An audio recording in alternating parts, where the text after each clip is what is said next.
Hi there once again, everybody. This is Johnny Most, high above courtside here at the Boston Garden where the Boston Celtics and the Detroit Pistons get ready for basketball battle. Both ball clubs are on the floor right now, and this could be a real war.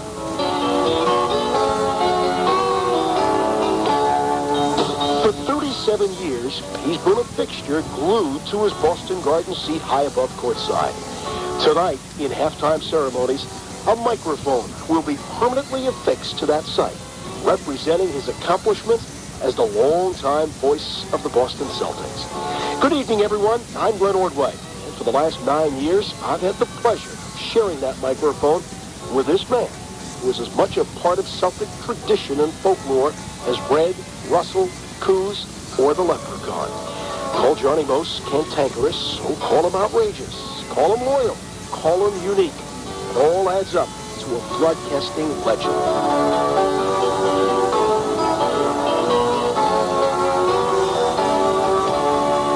You remember first NBA game you ever did? Yeah, it was in Madison Square Garden, and it was against the Knicks against the Minneapolis Lakers. And the reason I got the opportunity to do that was that Marty Glickman, who already knew me, was down in Lexington, Kentucky to do a game between St. John's University and Kentucky. He had with him a guy by the name of Bert Lee Jr. We used to call him Buzzy. Bert Lee Sr. was the general manager of the station. They got snowed in Lexington, Kentucky, and they couldn't get out. There was a Tuesday night game at Madison Square Garden between the Lakers and the Celtics, between the Lakers and the Knicks. And Marty already knew what I could do in basketball. So he recommended me. Now, Bert Lee Sr. called me, and he said, it's just a one-shot, just for now.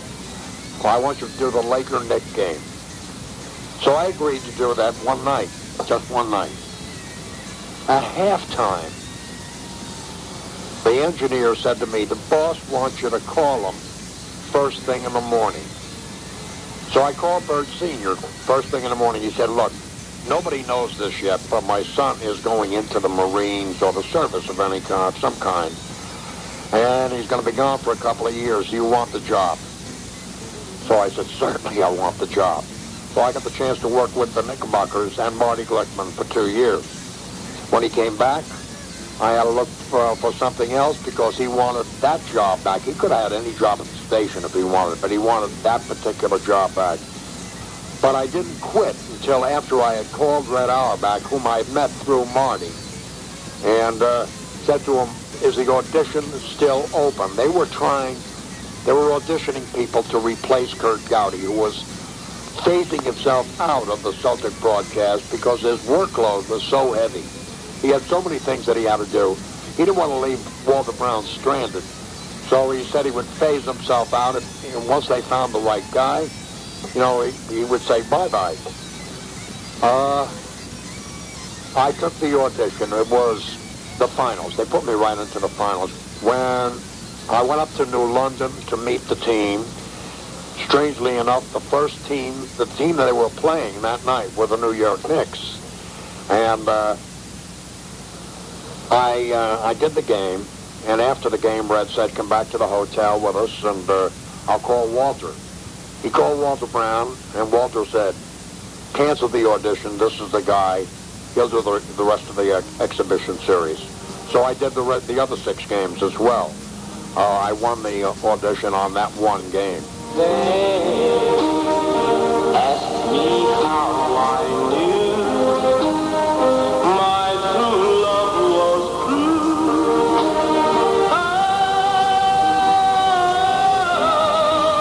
I replied, something here inside cannot be denied. The rebound is done.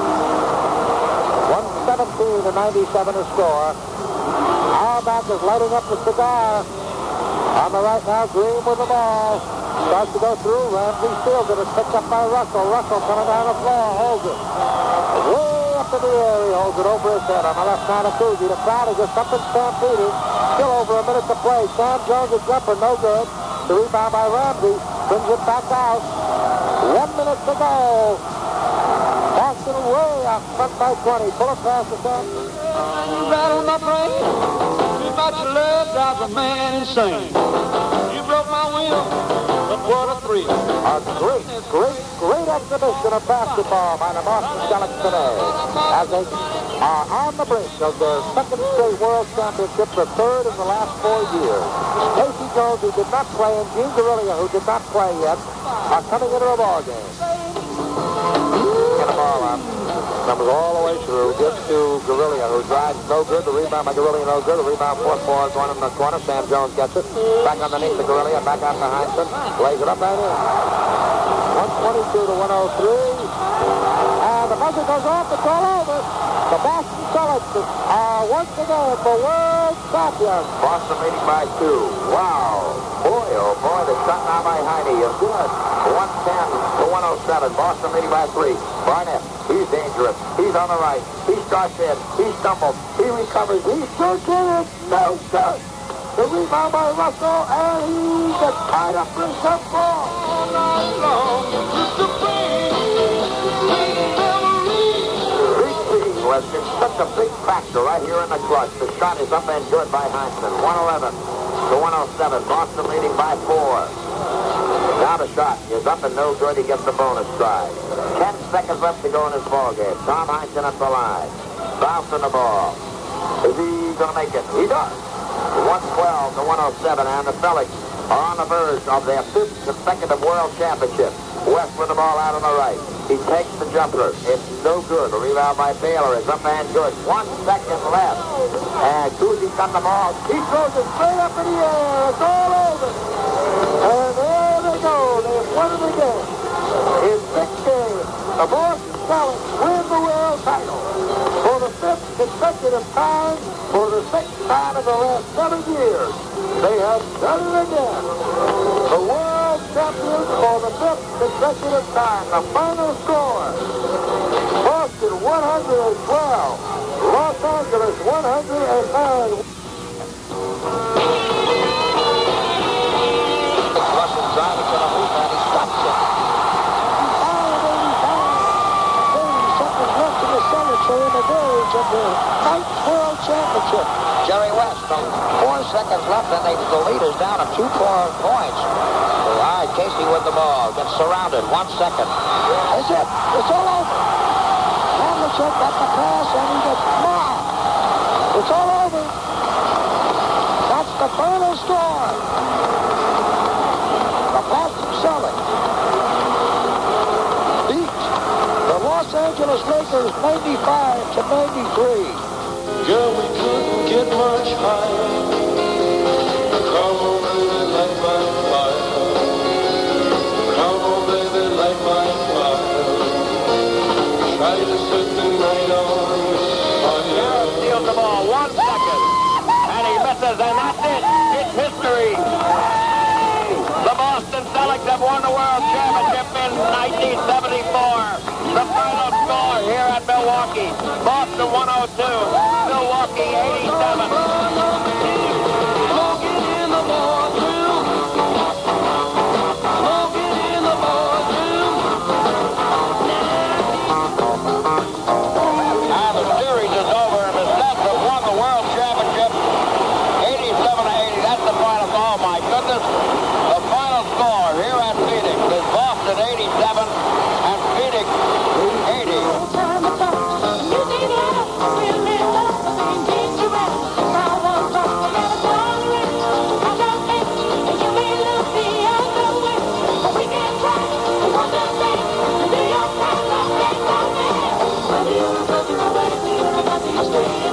Well, it's all over here at the Boston Garden. The Boston Celtics have won the World Championship for the 15th time. And it is bedlam, absolute bedlam down here on the floor of the Boston Garden. There are people standing on the baskets.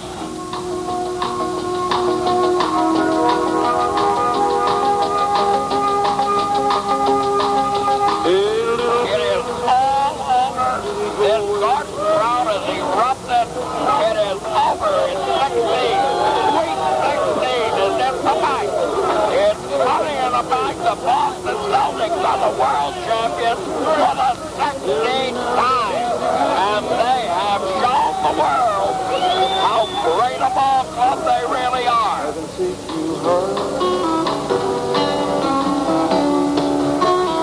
You're listening to Most Memorable Most, a look back at the career of Johnny Most. And we'll have more after this. You think about Johnny Most, you think about everything from coffee spilling on him to him just about burning himself up with cigarettes. But the one thing that you always remember, no matter what happened in that broadcast booth, Johnny Most was in total control. He was the ultimate and consummate professional calling the game. A homer, some say? Of course. Johnny wanted it that way. Johnny made no bones about the fact that he literally bled Celtic green all the time. Every single day on the job for 37 years, he bled Celtic green. He took a lot of criticism for his announcing from people throughout the media and in print and television. But for some strange reason, every time a big moment happened, somewhere, somehow, someone would want to dig up the voice of Johnny Most to call that special moment. 16 NBA championships and a part of the Celtic lore that could never be erased. He is the voice of the Boston Celtics. We continue our rebroadcast of Most Memorable Most with more interviews, including the Sampson fight and the Bird fight with Mark Ivarone. You obviously developed a style, and the style had something to do with the fact that there weren't that many fannies in the seats. Right. So I had the problem of creating excitement, creating animosity, enmities, feuds, bad guys, good guys. Oh, that dude's half-on dress is going to have to appear on national television. What a costume that is.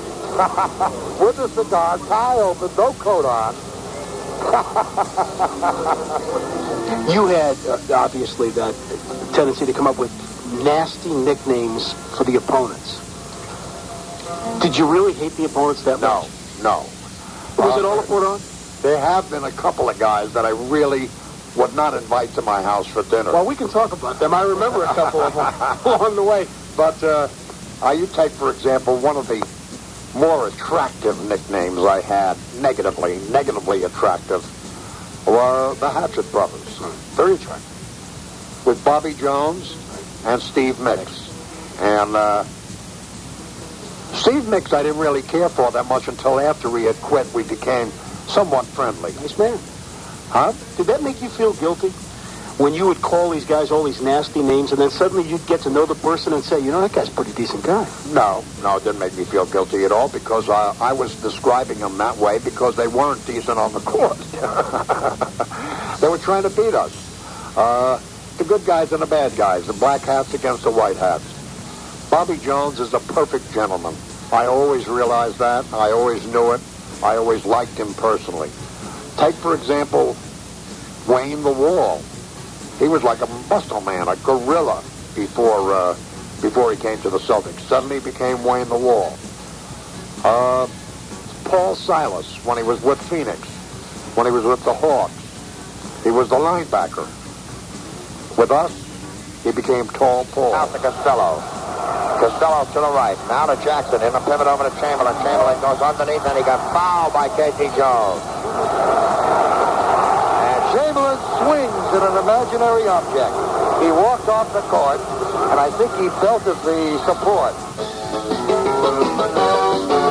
Bird is hustling down toward the other end, and oh, they really do it to him. Oh, they do it to him. Boy, I'll tell you. Throwing him out of the game. He is foul has been thrown out of the ball game because of a vicious foul. A really vicious, ugly foul. And Hubie Brown says 1-4. That was disgusting. Look at this. Rodman and Aloha. They're in a fight. That hot dog has started another one. Boy, they started swinging, too. Loha's got a couple of punches, and now they're on the floor. Now they're on the floor on top of each other, and there's a pileup. Casey Jones is in on the pileup. Lohaus is down at the bottom. We can see him. Danny Ainge is down there as well. Well, Rodman went and bowled him right off the court. Lohaus was taking none of his nonsense. No nonsense. No garbage from Rodman. And Rodman is a garbage system. Taken away by Maxwell, and Malone fouled him. Ooh. And Malone hits him, and there it is. They're in a free-for-all, a brawl down on the floor. Maxwell was really mauled by Malone. Maxwell threw the ball at Malone. Malone put Maxwell down. There's a real free-for-all going. And I don't know what the officials are going to say this early in the ball game. And now, M.L. Carr comes over to Malone and tells him off. Bird tells him off.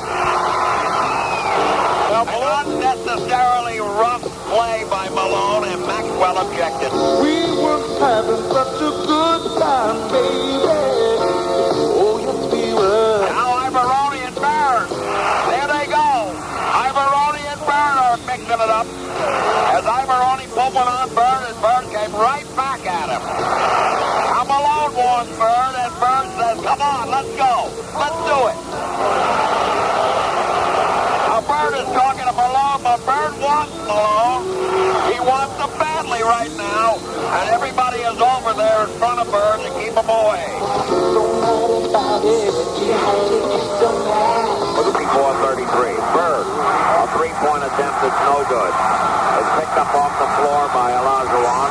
On the right now, quickly it goes. And Sampson almost leveled Stacey with an elbow, and they don't call it. And now they're fighting. There's the fight going on right now. Sampson started the whole damn thing. He hit Stacey with an elbow right in the head. And Stacey objected to it, and big Ralph Sampson, the big brave bull, picking on a guy 6'1", a foot and 3 inches smaller than he is, And they're still wants going at to it. fight again. Sampson's still swinging, and now it's getting into the crowd. Now it's getting dangerous. It's into the crowd. And here's where it could really get nasty. The police now coming out on the court trying to bring it away from the crowd as Bill Wolf stepped in to cease things defense, and he took Sampson down to the floor. And I want to tell you, they were throwing punches, and they were connecting with punches. Sampson now kicks the ball. He just kicked the ball. Sampson is the last guy who has the right to complain. He started the whole fight. He started it. He threw the first punch. He hit Seating, and he hit him hard. And Seating objected to it. Sampson said, I'm Ralph Sampson. I have a right to hit you. I have a right to break your head. DJ might have got the worst of it. I think he got punched in the eye. And yeah, he did. He got punched in the eye. He tried to get in there and help out, and now his eye is bleeding. It is puffed out, and his left eye is bleeding. And the Celtics are saying it may need stitches, and he's going, I'm not leaving. I do not want to leave this game. And Ralph Sampson showed his true colors. He is a gutless big guy who picks on the little people. And I'll tell you, he really showed me a gutless streak.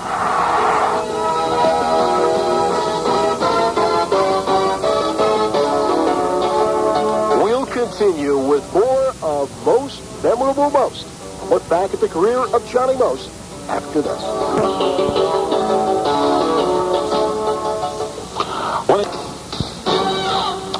You are listening to the program called Most Memorable Most. It is about Johnny Most. Johnny Most died yesterday, and is going to be remembered throughout time for 37 years of brilliance behind the microphone calling the Boston Celtics game.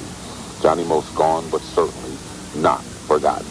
When you think of Johnny Most, you think of basketball. You think of all the games, the thousands of games that he called for the Boston Celtics, all those cold winter nights that you sat around your radio listening to Johnny bring the game to you, making light out of something that you just didn't think was possible at times. The Celtics didn't draw big crowds, as Johnny mentioned earlier in this program, but what they did, they had him to describe. Whenever something great happened on the court, Johnny was there, the great interlocutor, telling you the story of what was going on down there on the court. So many times you would sit there and you'd listen to him, as I had over the years, and you'd say, wow, you talk about a midwinter night's dream. This is it. Sitting around my radio, chips, or maybe some soda or something, and there's Johnny Most calling the game, telling you that the Celtics were behind, that they needed to rally. And all of a sudden, you feeling in your mind, they were going to rally. Something's going to happen, and the Celtics are going to win. The script almost seemed like it was written. The Celtics down by 1 or 2 points with less than a minute to go.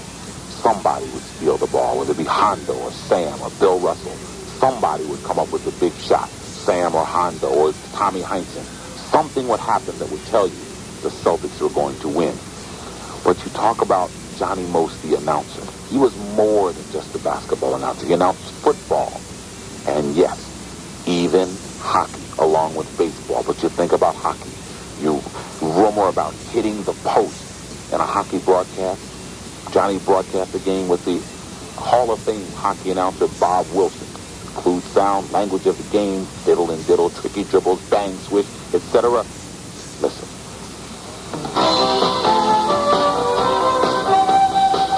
Because of your cantankerous behavior, your uniqueness, there was a nasty rumor about you for a long time. Similar to the rumor about at the department store where they have snakes in the fur coat, there was a rumor that Johnny Most once broadcast a hockey game and swore on the air and said he hit the blanking post. And you have been approached more times over the years from people that claim they have heard that. But that is not true because I never said it. I absolutely never said it. Did broadcast a hockey game before? Hit the bleeping post. But I never said that. You did broadcast a hockey game. You did color once before. In Toronto. Milt Schmidt and I had Milt Schmidt on the talk show the other night. And we talked about that night. On the way up to Toronto, I said to Milt, please, Milt, give me a crash course in this game.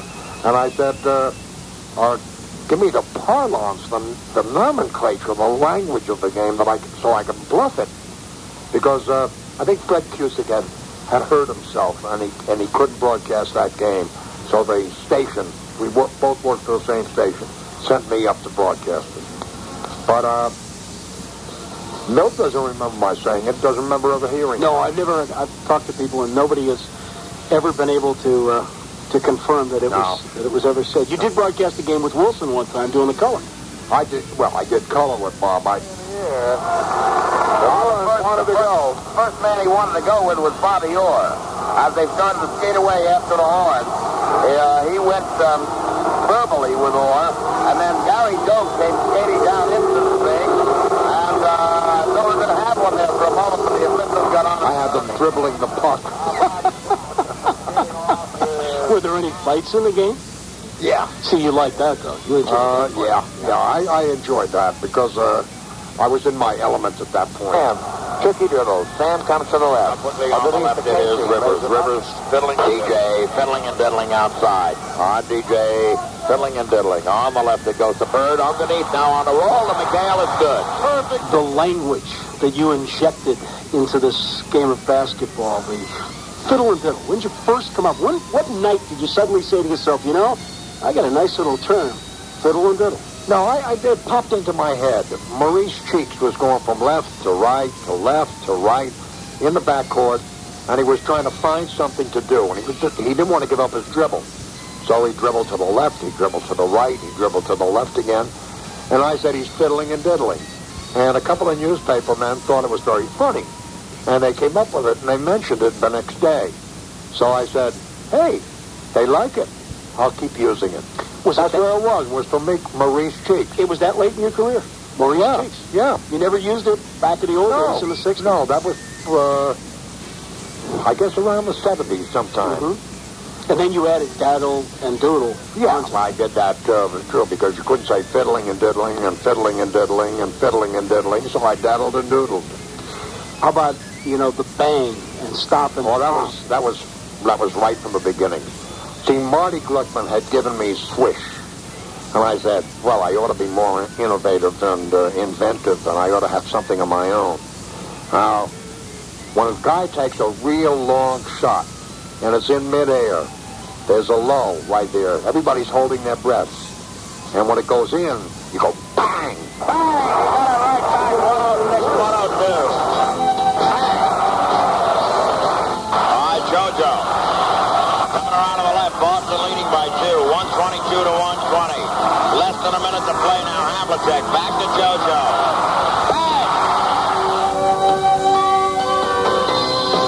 Stanislavski, when did the old acting teacher first enter your broadcast? Well, I have to credit Tommy Heinsohn with a lot of that. You too. stole that. No, I didn't steal it. I didn't steal it. But he and I were very, very annoyed at guys like Jerry Sloan, who used to flop down from a dirty look. And sometimes he'd tangle with somebody's legs up, too.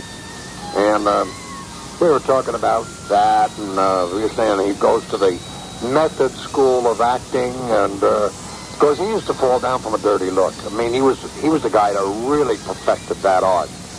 And we had to find a way. We started talking about it because Heinsohn was broadcasting part of the time. In those days, he wasn't a coach yet. And we came up with the idea of calling it some kind of acting method, and a very popular acting method was Stanislavski. Oh, that's what we did. But I think we found it together. I started using it before he did.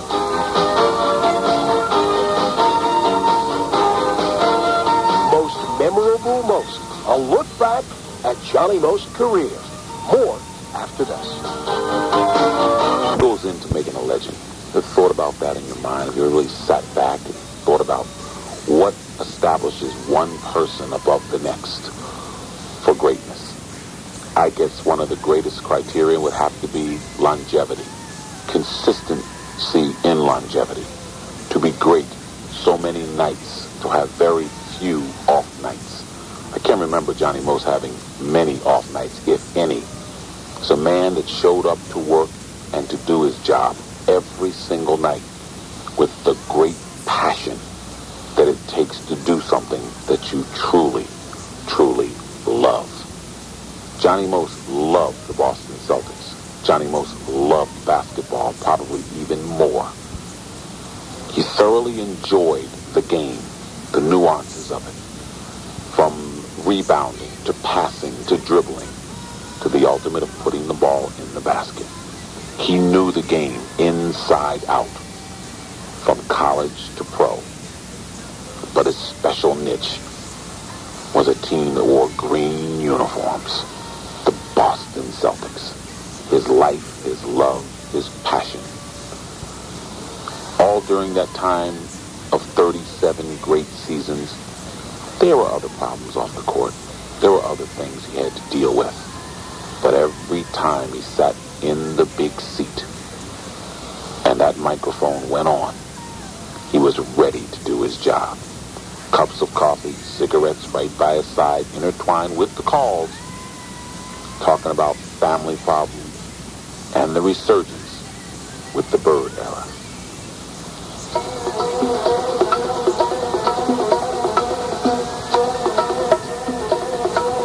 West goes baseline.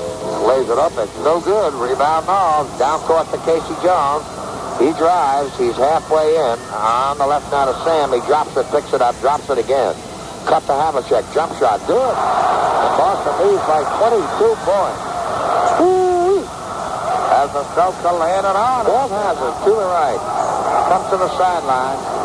Starts to go in. Stops and he shoots. It's no good. Rebound Wiley. No good. Rebound Knowles. Knowles has been sensational. Havlicek. Jump shot. It's good. 105-71. What an exhibition this is. West with the ball. On the right now goes to Hazard. Baseline. Shoots. No good. Havlicek the rebound. Here they come again. Havlicek drives. It's around the rim and out. Knowles the rebound. Goes back out. A fall away Knowles. It's around the rim and in. It's good. 107-71. 36 points. How many cups of coffee? Let's tell the truth now. How many cups of coffee did you drink a day? 30. Wow. Yeah, I used to drink 30 cups of coffee a day. Wow. Yeah. I knew it was a lot. Smoke 80 cigarettes a day. 80 cigarettes. Yeah, that's 4 packs. Goes to Lampier. He's right underneath, and he blows the bunny. There's Lampier starting to go at it.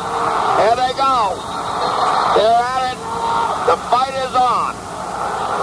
It was only a question of time when Bill Lampier would irritate somebody out there to the point where they'd be throwing punches. You always looked at every game like a passion play. And the reason I say that is there were many nights I remember working with you where all you needed was a headline in the sports pages of the newspaper that would get you off, and that would be your theme for the night. I mean, if that headline belittled the Celtics in any way, that was it. That was your theme. Even though the player had nothing to do with the headline, that was your theme.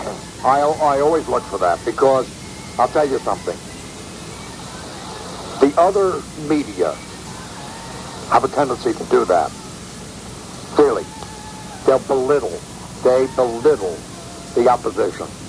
You go into Detroit, Los Angeles, or Philadelphia, they have a tendency to belittle. And I resent the belittling. And I use that belittling to stir myself up, to get angry at those guys. Really, I wasn't as angry at the other ball players as I was at the other media.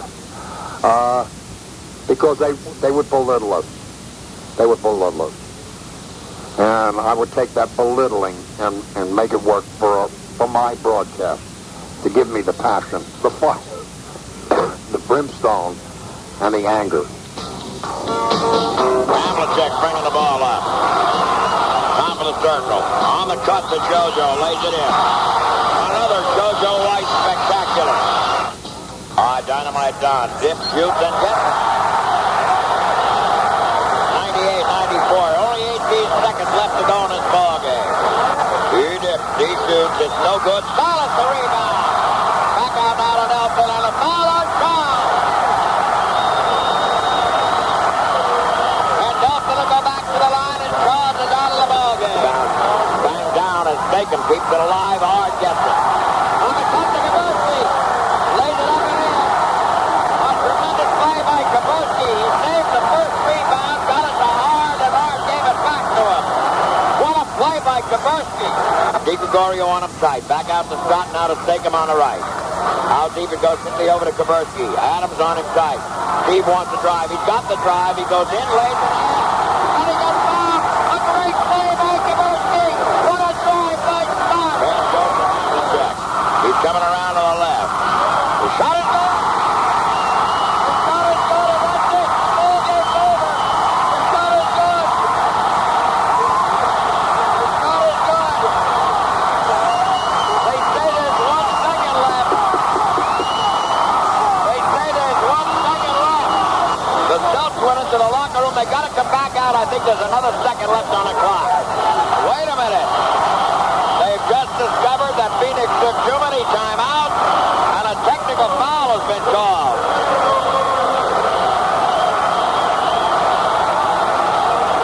They didn't have any left.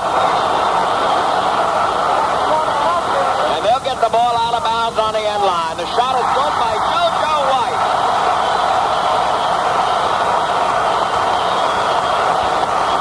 All right. Here it is. Perry's going to put it in play. It goes now to Hurd. The shot is good. And it goes into another overtime. I was going through domestic turmoil also. And I had some problems at home, marital problems, and eventually I became separated and eventually divorced. That took me away from my kids. That was a down thing for me too, a severe down thing. And so it created an atmosphere of negativism on my part.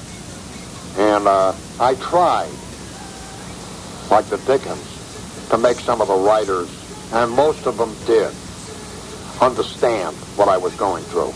And one of them asked me why the resurgence all of a sudden. Was it just purely Bird? Bird had a lot to do with it, because it gave me something to hang my hat on. You know? I mean, a bright new star who was such a spectacular player. He was so fresh, and great. Also, I was starting to come out of that turbulence that had put me in the doldrums because of my family. So the combination of things. The team was better. I had a guy like Bird that made every game a drama that was new, was breathtaking and fresh. And, I see something brand new in what this kid was doing every single game. And it just lifted my whole attitude. Bird goes over his man and DJ underneath the Bird lays it in. What a great fast break. Now quickly over to Bird, back to Robert E. Thompson. That was absolutely beautiful. Now Bird takes the three-pointer at him. Now Bird rotates, comes out, fires and hits. Unbelievable. Fires back over to Bird, slap pass to Henderson fires at him. And Bird made it go. He kept that ball alive. It went out deep. He slapped it in the corner to Henderson. Another superb play by Bird. Boston leading by 16. Henderson being harassed by Sparrow. Gets it back to Bird. Bird puts it up right away and hits. 39. And the cries of MVP here at the Garden as Bird goes to the line. DJ gets it on the corner to Bird. Bird up fake. Bird takes the shot. He got it. And Dominique again all over him. Unbelievable. 120 to 109. He's got 54. Now Bird. Three-point attempt. It's no good. All right, DJ has it. They get it back to Bird. He tries another one. He's got it. He's got it. Right at the buzzer. He's got 60 points. Larry Bird has just scored 60 points. We continue with more of Most Memorable Most after this. Legendary announcing. You think about, of all the great announcers that you've probably ever heard, just about all of them have one thing in common. One signature call. One call that they will be remembered for all of time. There are many great steals in the history of the Boston Celtics. Larry Bird's great steal. You cannot leave out Gerald Henderson's steal. It ranks amongst one of the greatest in the history of this franchise. Maybe the second greatest of all time because it helped save a championship. But the number one all-time call of Johnny Most is Havlicek stealing the ball. Fleetwood recording of Hondo's album. Top 10 list of games, we give you Hondo stole the ball.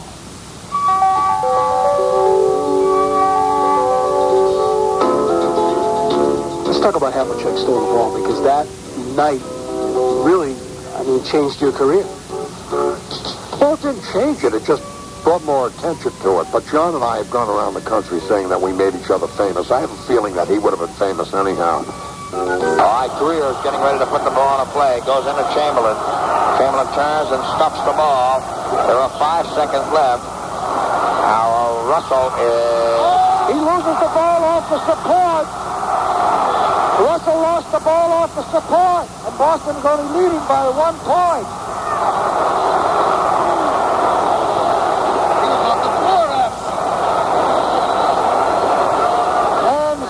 Are claiming that Chamberlain hit him on the arm. And the ball goes to Philadelphia with 5 seconds left. Boston only has a 1-point lead. Celtics are leading by 1 point. 110 to 109. There are 5 seconds left. Greer is going to throw the ball in. Johnny? All right, Greer is putting the ball on a play. He gets it out deep, and Havlicek steals it. Over to Stan Jones. Havlicek stole the ball. It's all over. It's all over. Johnny Havlicek is being mobbed by the fans. It's all over. Johnny Havlicek stole the ball.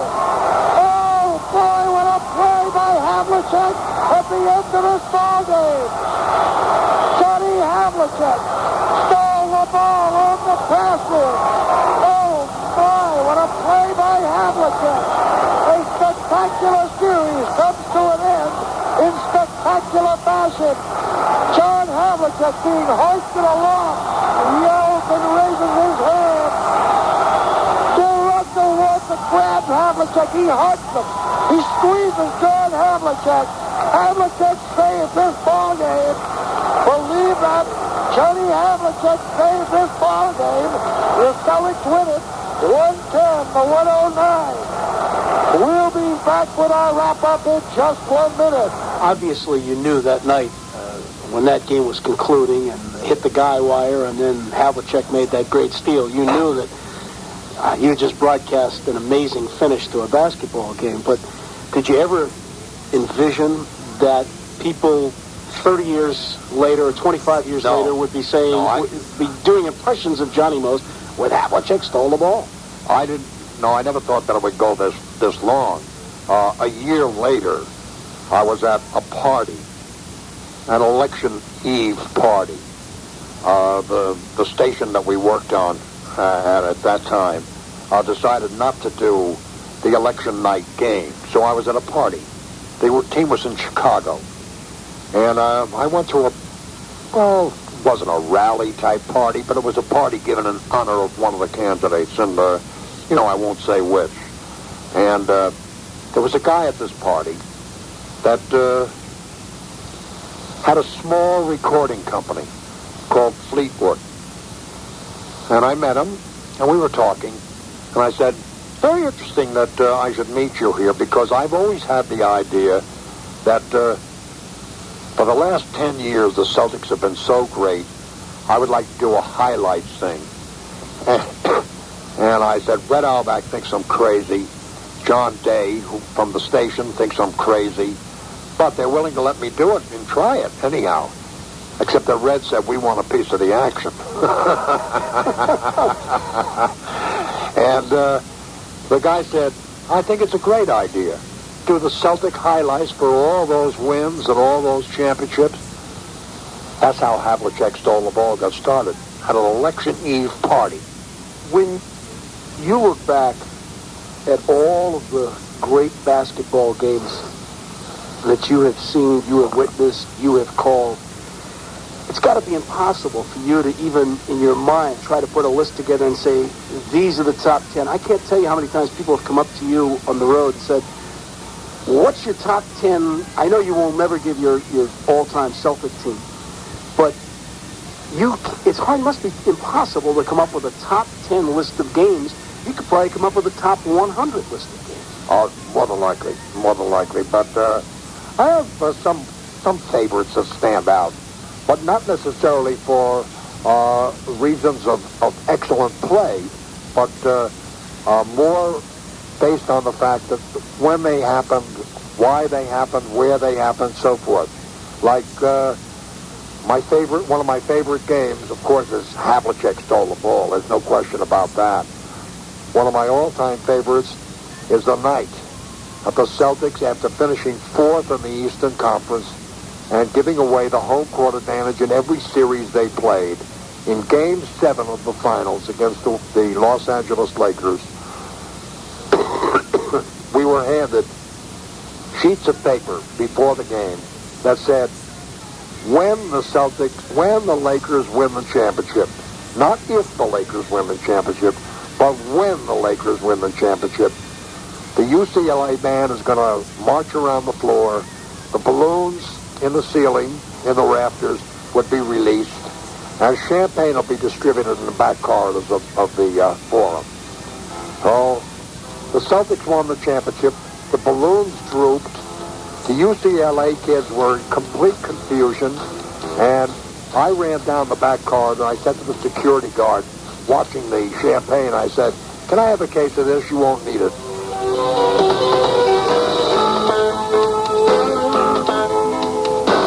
You're listening to Most Memorable Most, a look back at the career of Johnny Most, and we'll have more after this.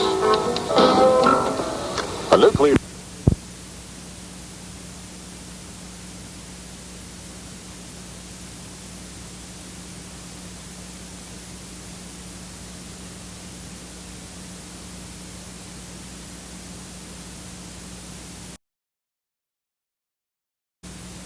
evening is a special show for Johnny Most, a tribute to Johnny Most called Most Memorable Most. Some of the great moments in a 37-year history of one of the legendary broadcasters of our time, Johnny Most. Yours truly had a chance to work under Johnny Most as a young producer over 20 years ago. Johnny was right in the prime of his great career. Had a chance to study at the seat of the master, at the hand of the master, as they say, and had a chance to learn so much about the game and the Boston Celtics. Johnny Most was a legend, as they say, and he will never, ever be forgotten. Hopefully you got your cassette tape decks and so forth getting ready to record, because we've got about at least another half hour of this. We're going to get a chance to sit down and tell you a little bit more about the man, Johnny Most, as we continue on Most Memorable Most.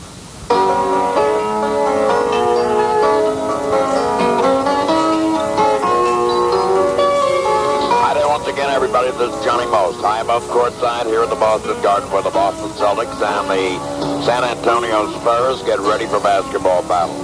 Both ball clubs are on the floor, and we're anticipating a Larry Bird with goggles, and that's going to be a new one. Most memorable Most. A look back at the illustrious career of Johnny Most. Hello again, everyone. I'm Glenn Ordway. At halftime tonight, Johnny will have a microphone banner permanently placed here at our Garden broadcast position. Coming up in this half hour before tonight's game, we'll let you hear his all-time favorite highlights. But first, the lighter side. What about the night your pants caught on fire? It was sort of like a meltdown. Isn't that a safe comment, a meltdown? A meltdown, believe me, it didn't feel like a meltdown. Johnny's lighting us up on fire here. He is lighting us up on fire. As there I got me. I still got me. There are flames firing here. Johnny, your slacks are on fire. I hate to tell you. We'll take a break. I burned myself in 2 places. We'll take a break as we try to put Johnny's pants on. Now it's up to 6 alarms. The Celtics beat the Milwaukee Bucks 123-104. And they were on fire tonight. You're on fire, John. And the Celtics were on fire as well. If you think they were hot, you should have felt what I felt. We have had some bizarre things happen over the years in the broadcast booth. There have been a lot of people, including myself, drenched with coffee. There was a night in New York where Johnny lit his chair up on fire. But this is a first. Johnny has lit his pants up on fire. I can't believe this. All right. We'll give you the phone number for the Dream Game in just a couple of minutes. And Johnny does need the money because he's got to buy another pair of pants. Our final score from the Garden. The Celtics 123, the Milwaukee Bucks 104. Let me ask you something. You think I ought to throw these pants away? John, and I must say that John got me as well. I mean, the sparks were flying from that cigarette. And he got my pants as well. I have a slight, I'm going to send you the... You got a slight one? I got 4. Yeah, 4 large holes, John. This is unbelievable. I must tell you, though, John did tell me during the commercial break, I've got to quit smoking. So maybe we gained something out of all this experience tonight. It's good to know. Not tonight. I'm not going to quit tonight. It's good to know there's a moral to the end of the story. Guest appearing on Celtics basketball will receive gifts from Eastern Clothing of Watertown. Call them, Doug, see if they're still open. They have the finest selection of Sansabelt slacks and sportswear in Boston. I better go over there. So. Coordinating colors make that perfect golf outfit. I'm missing one. John will be stopping by. Maybe you will, too. Eastern Clothing of Watertown. We're back with more. Ed goes, fireproof pants. Well, I lost my zipper that time. Yeah. I tell you that. But the next week... But the next game you did it again. Matter of fact, you almost took Steve Volpet out in Cleveland. Do you remember that? That's right. You did the exact same thing, and of course that was just a small hole, maybe an inch and a half. Now, the first night when we had the major fire, that hole was 8 inches, John. I mean, that totally exposed you. I certainly know I couldn't wear the pants again. But the next week, But I tell you, the next week, I did the same thing. I flicked the cigarette ash out, only this time it went in my shoe. Right. And it was in my shoe. Well, I tell you, that strange thing happened because I had no idea what was going on because you had done that. I did not see you do that.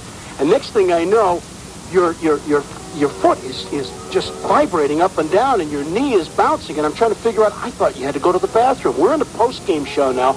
And nobody heard this because this was off the air, unlike the original incident. But I thought you had to go to the bathroom. So we come to a commercial break, and I said, John, if you've got to go, just, go and I'll finish it out. And you said to me, no, I don't have to go. My foot's on fire. And the whole sock, remember that? You took the shoe off. The whole sock was burned. You had a big huge hole there. Yeah, I've inflicted some damage to myself over the years. I mean, I know I have.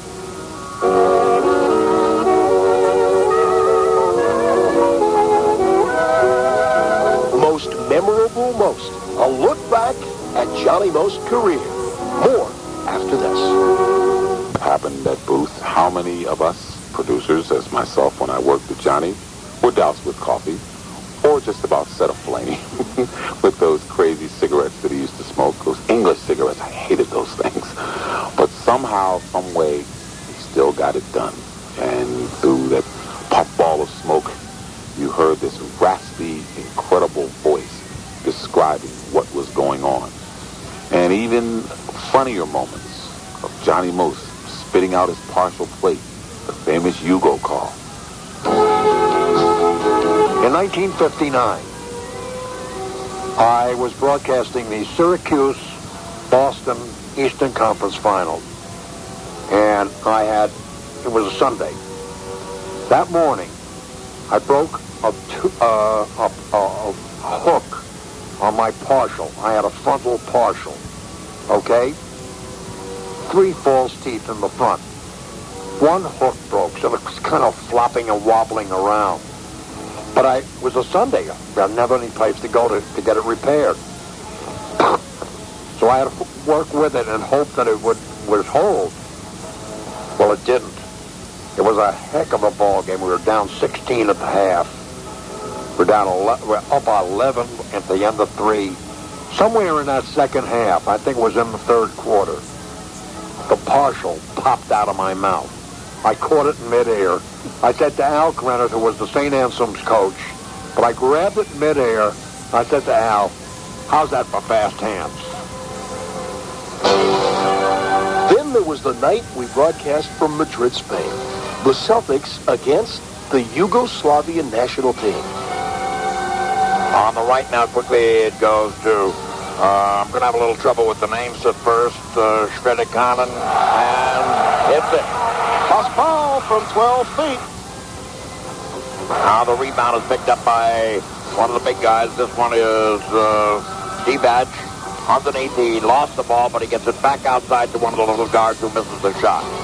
And the shot is no good. A rebound by Frankovic, and he stuffed it back home. Boy, best move of the game for him right there. Now quickly to the big guy, and now to the lefty. And he lost the ball, but it's picked up in there. Now the little fella. Oh, boy, I'm having trouble with the name. Most memorable most continues right after this. Sitting in the anchor seat, so happy to be able to bring you Most Memorable Most, a program that was put together by Glenn Ordway, the play-by-play man of the Boston Celtics, with a great assist from producer on site and producer extraordinaire Doug Lane, 2 men that have worked with Johnny Most and have done so much of the Celtics broadcast over the last several years. Had a chance to do interviews with Johnny, had a chance to do interviews with other people and to sit down and to put together a piece of this magnitude. They did a tremendous amount of work, and we hope that you are truly enjoying it. In the history of the Boston Celtics, 16 championships were won. Johnny Most broadcast every single one of them. You talk about your great calls, including your championship calls, some of Bird's threes, McHale decking Rambus, 1981 series win, DJ buzzer beater in Game 4, Bird buzzer beaters, McHale buzzer beaters, McHale's block of Andrew Toney, on and on and on and on. Just some of the great memories that Johnny Most brought us for so many years. Yes, Johnny Most died. Yesterday is gone, but as I said so many times before, he will never be forgotten because of some of the work that you're about to hear. For those of us who grew up here in Boston, our sports memory bank is loaded with great moments, described in the only way Johnny Most knows how, with pure passion. We never forget them. It's as if they happened yesterday. 4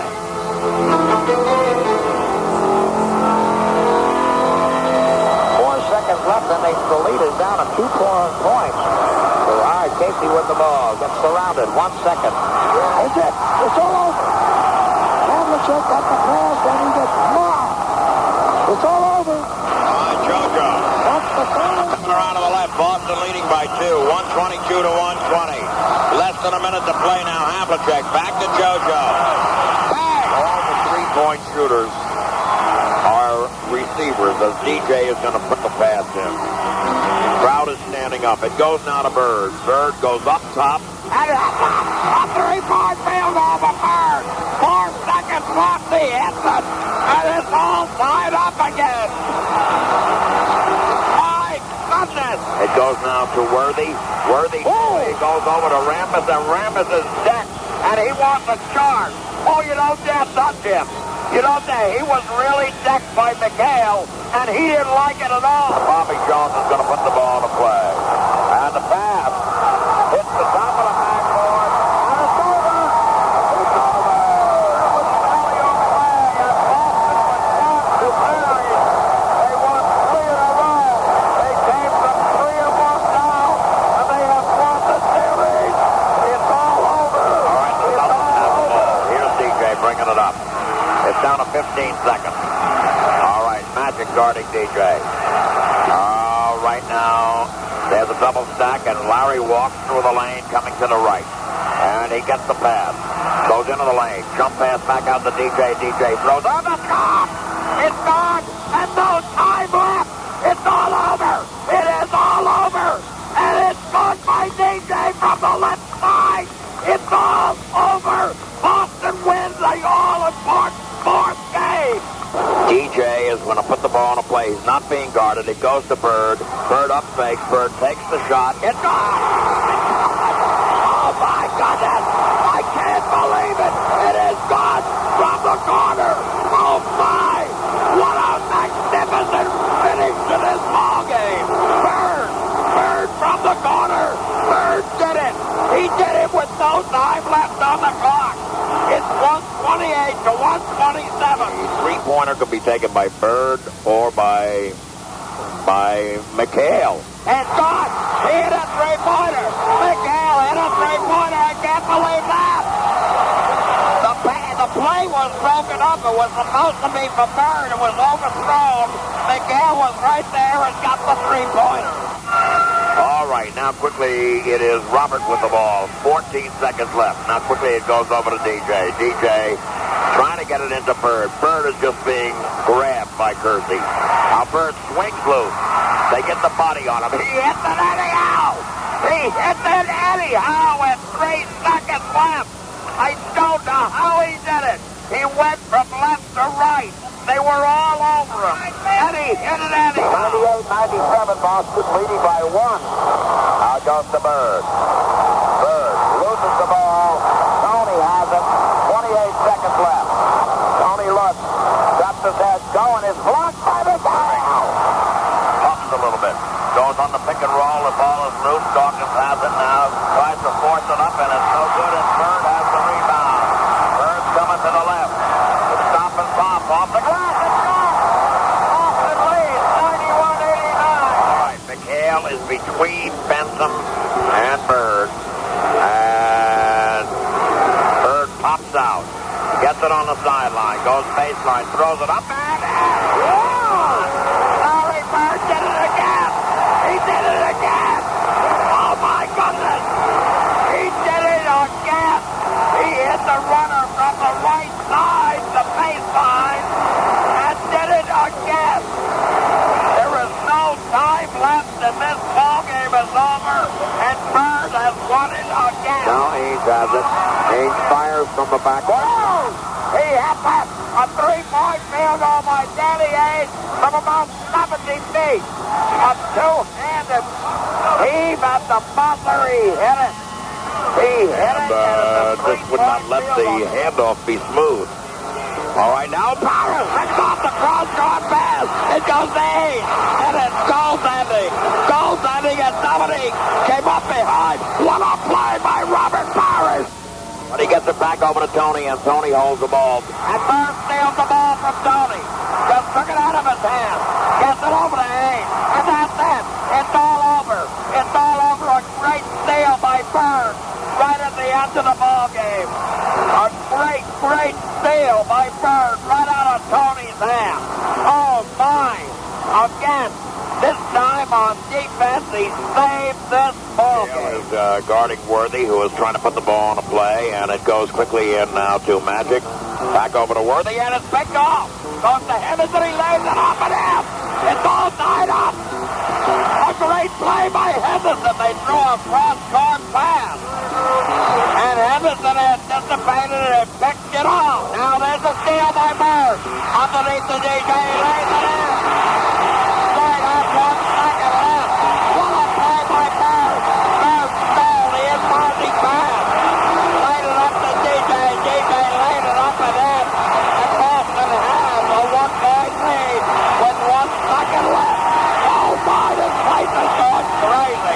Greer putting the ball on a play. He gets it out deep, and Havlicek steals it. Over the stand goal. Havlicek stole the ball. It's all over. It's all over. Johnny Havlicek is being mobbed by the fans. It's all over. Johnny Havlicek stole the ball. You're listening to Most Memorable Most. A look back at the career of Johnny Most. And we'll have more after this. It doesn't get any better than that, does it? It's like sitting back and thinking about all the great things that happened in your life. As you wind down to the end of your life and you say, boy, I lived a heck of a life. Yes, Johnny Most, you certainly did. You will not be forgotten. We'll be right back. Do you have a buyer sitting in the anchor seat? 242-WEEI is our telephone number. If you'd like to give us a call, comment on the program that you're hearing. It is called Most Memorable Most. We approached the final segment of this program. It's been about an hour and a half long, and we have truly enjoyed bringing it to you. As I mentioned before, Glenn Ordway, our outstanding play-by-play man of the Boston Celtics, along with Doug Lane, the producer of the program. This evening, they deserve the brunt of the credit for this because they worked long and arduous hours trying to get this whole thing done. Johnny Most died just yesterday, and today they were ready with a package. And it really speaks volumes of the man and his work when you listen to all the things that you have heard this evening. It has just been an honor to sit here and listen to it, regardless of the fact that we don't need a talk show at this time. We need to hear the man, Johnny Most, and remember him for everything that he has meant for all these years. 37 outstanding years of broadcasting, and it will not be forgotten by anyone that knew anything about the Boston Celtics or Johnny Most. What else did he want to do in broadcasting? What in his life was he proud of? As we close this segment and this program, you find out now.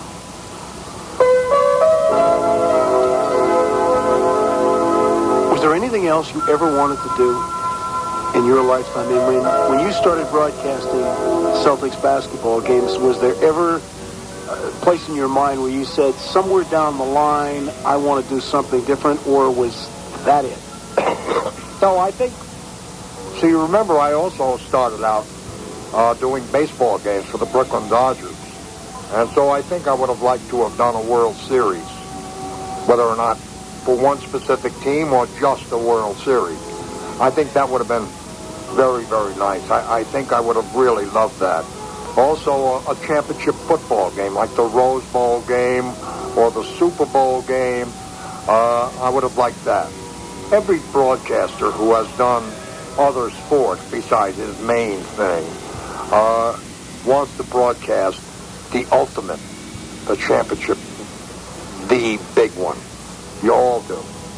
If you don't, you're in the wrong business. When you look back at this whole career, is it the way, other than not broadcasting those other championship games, is it the way when you look back, is it the way that you would like to be remembered, the way you are remembered right now? Yes, that, and but I think there's something more that goes along with the way I want to be remembered. I want to be remembered as somebody that loves kids, contributed as much as I possibly could toward the development of children through sports, because I was a coach of Pop Warner, coach of Little League Baseball, a coach of CYO basketball, and among the things that I'm very proud of is when I get letters from my former players in any one of these sports, remembering me. He'll also be remembered as a rare breed, a unique broadcaster who touched many of our lives.